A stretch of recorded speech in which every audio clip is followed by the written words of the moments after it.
दुनिया में कई लोग नाम कमाने के लिए खूब मेहनत करते हैं, तब जाके वो सब मुकाम तक पहुंच पाते हैं।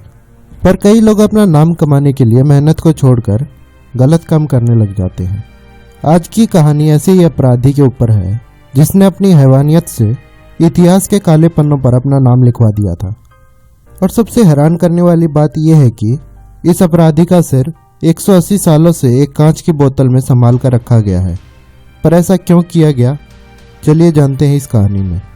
मैं हूं आपका दोस्त और होस्ट अरुण। स्वागत है आपका मेरे यूट्यूब चैनल अरुण टॉक में। दोस्तों, ये कहानी डिएगो एल्वेस की है।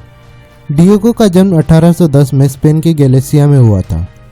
जब वो 18 साल का था, उसके माँ बाप ने नौकरी के लिए उसे पुर्तगाल के शहर लिस्बन में भेज दिया। लिस्बन आने के बाद डिएगो ने कई छोटी छोटी नौकरियां की, पर उसका मन नौकरी करने में नहीं था। वो जल्द ही कुछ बड़ा करना चाहता था। कई बार नौकरी बदलने के बाद उसने अपने माँ बाप को खत लिखना भी छोड़ दिया और फिर उसे शराब और जुए की लत लग गई। जब वो शराब पीने जाता, वहाँ उसकी मुलाकात कई लोगों से हुई जो कि जुर्म की दुनिया में पहले से ही थे। अब डिएगो भी उनकी संगत में रहने लगा था। डिएगो को उनके साथ जुर्म करने में मजा आने लगा था, क्योंकि जुर्म की दुनिया में उसे पैसा आसानी से मिल रहा था, जो कि उसे एक आम नौकरी में नहीं मिल पा रहा था।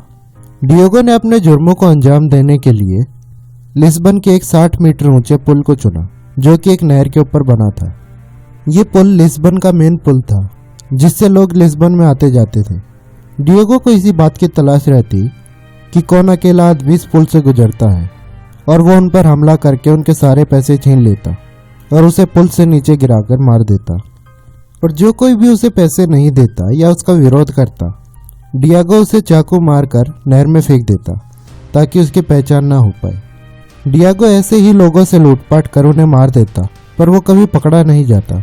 कुछ महीनों बाद वहाँ के लोगों को नहर में लाशें तैरती मिली। लोगों को लगा कि इन्होंने आत्महत्या की होगी, पर धीरे धीरे लोगों का गायब होने का सिलसिला बढ़ता ही गया। इसी दौरान डिएगो लगभग 70 लोगों का कत्ल कर चुका था। वहाँ के लोग उस पुल से गुजरते टाइम डरने लगे थे। ये बात वहाँ की पुलिस तक पहुँची कि लोग उस पुल से गायब हो रहे हैं। पुलिस ने अपनी जांच शुरू कर दी। जांच में पुलिस को नहर से कई लोगों की लाशें मिली।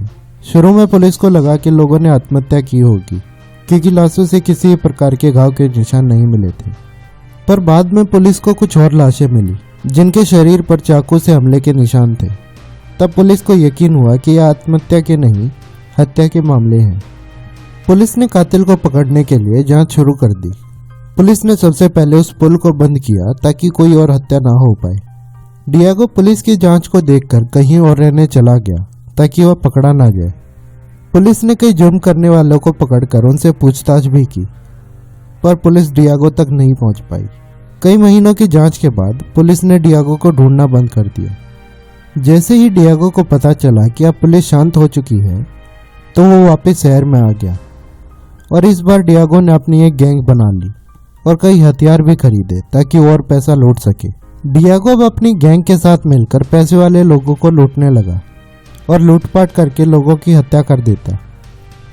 जैसे ही पुलिस को खबर मिली तो पुलिस वापस से सतर्क हो गई, पर डिएगो उनके हाथ नहीं लग पा रहा था। सिलसिला ऐसे ही चलता रहा। एक दिन डिएगो और उसकी गैंग एक डॉक्टर का घर लूटने पहुंचे। लूटपाट करके उन्होंने डॉक्टर और उसके परिवार के 3 और लोगों की हत्या करके वहां से भाग निकले। पर डॉक्टर की 11 साल की बेटी किसी तरह बच गई और उसने पुलिस को डिएगो और उसकी गैंग के लोगों की पहचान बता दी।